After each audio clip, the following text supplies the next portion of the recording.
Hello hi welcome to Kokila's kitchen. இன்றைக்கி நம்ம கிச்சனில் ஒரு சிம்பிளான தேங்காய் பால் சாதம் தான் செய்ய போகிறோம்.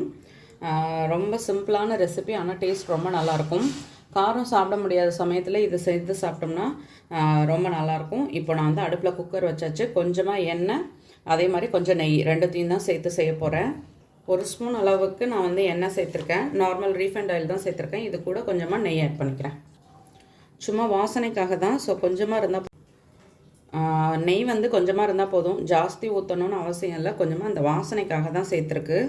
இப்போ பாருங்கள், இது ரெண்டும் சேர்ந்து ஒரு 1.5லேருந்து 2 ஸ்பூன் அளவு இருக்கும். இப்போது எண்ணெய் சூடாகிடுச்சு. நான் வந்து சின்னதாக ஒரு துண்டு பட்டை, பிரிஞ்சி இலை, ஏலக்காய் அவ்வளோதான் சேர்த்துருக்கேன். இது நல்லா பொரிஞ்சதுக்கப்புறம் நம்ம வந்து வெட்டி வச்சுருக்க பெரிய வெங்காயத்தை சேர்த்துக்கலாம்.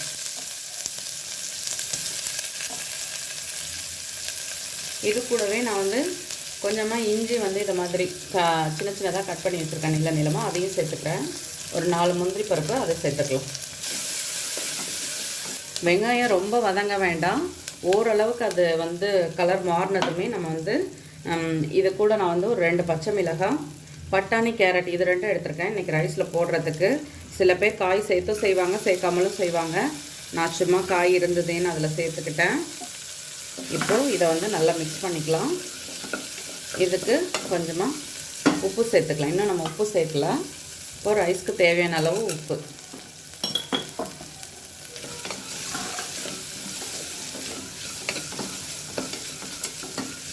இது எல்லாமே நல்லா ஓரளவுக்கு வதக்கியாச்சு. நான் வந்து தேங்காய் பால் தான் எடுத்து வச்சுருக்கேன்.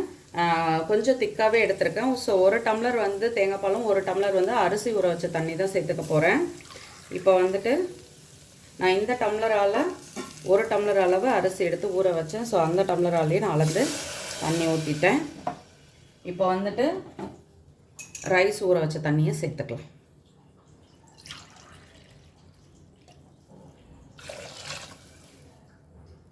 அரிசியை பொறுத்து 2லேருந்து 2.5 தண்ணி சேர்த்துக்கலாம். நான் இன்னும் கொஞ்சம் கூட சேர்த்துக்கிட்டேன், அவ்வளோதான். இப்போ இதை கொதிச்சதும் அரிசியை சேர்த்துக்கலாம். ரொம்ப சிம்பிளான ரெசிபி, குட்டீஸுங்களுக்கெல்லாம் கொடுக்குறதுக்கு ரொம்ப இதுவாக இருக்கும். ஏன்னா வந்து இதில் காரம் பெருசாக இருக்காது, அதனால் சாப்பிட்றதுக்கும் அது கொஞ்சம் இந்த மசாலா வாசனையில் சாப்பிட்றதுக்குமே நல்லாயிருக்கும். இப்போ தண்ணி நல்லா கொதிச்சிடுச்சு. நம்ம ஊற வச்ச அரிசியை இதில் சேர்த்துக்கலாம். நான் வந்து ஜீரா ரைஸ், அதாவது துளசி ரைஸ் சொல்லுவோம் இல்லையா, அதுதான் ஊற வச்சுருக்கேன்.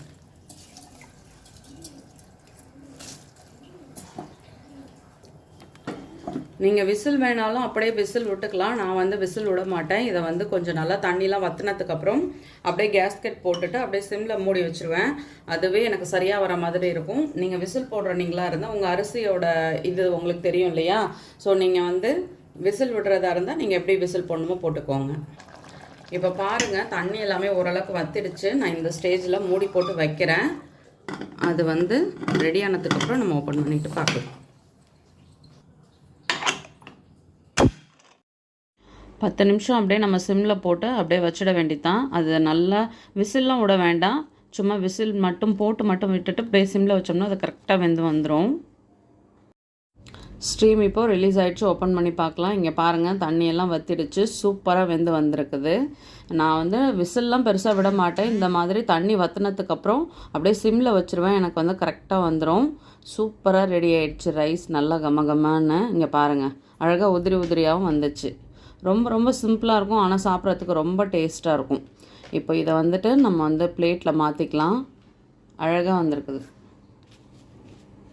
சுட சுட சூப்பராக தேங்காய் பால் சாதம் ரெடி ஆகிடுச்சு. நீங்களும் வீட்டில் ட்ரை பண்ணி பாருங்கள், கண்டிப்பாக உங்களுக்கு பிடிக்கும். வீடியோ பிடிச்சா லைக் பண்ணுங்கள். என்னோடய வீடியோ உங்களுக்கு யூஸ்ஃபுல்லாக இருந்தால் சப்ஸ்கிரைப் பண்ணிக்கோங்க. கட்டாயமாக செஞ்சு பார்த்துட்டு உங்கள் கமெண்ட் சொல்லுங்கள். பார்க்கும்பொழுதே உங்களுக்கு சாப்பிடணுன்னு ஆசையாக இருக்கும். இது வந்து ரொம்ப மைல்டாக இருக்கும். ட்ரை பண்ணிவிட்டு கட்டாயமாக உங்கள் கமெண்ட் சொல்லுங்கள். தேங்க்யூ. தேங்காய் பால் சாதத்துக்கு தான் நான் வந்து இந்த எம்டி சால்னா வச்சேன். நீங்கள் இது கூட முட்டை சேர்த்துக்கலாம், இல்லை உருளைக்கிழங்கு சேர்த்துக்கலாம். உங்களோட சாய்ஸ் தான். நீங்கள் எது வேணாலுமே சேர்த்து இது கூட சாப்பிட்டுக்கலாம். ட்ரை பண்ணி பார்த்துட்டு கட்டாயமாக சொல்லுங்கள். தேங்க்யூ. என்னடா வெறும் ரைஸ் மட்டும் செஞ்சாங்களே, வேறு எதுவும் சைடிஷ் பண்ணலையான்னு நினைக்கக்கூடாது. இது கூட ஆனியன் பச்சடி, அதுக்கப்புறம் இந்த இதெல்லாம் வச்சு சாப்பிடும்பொழுது ரொம்பவே நல்லாயிருக்கும்.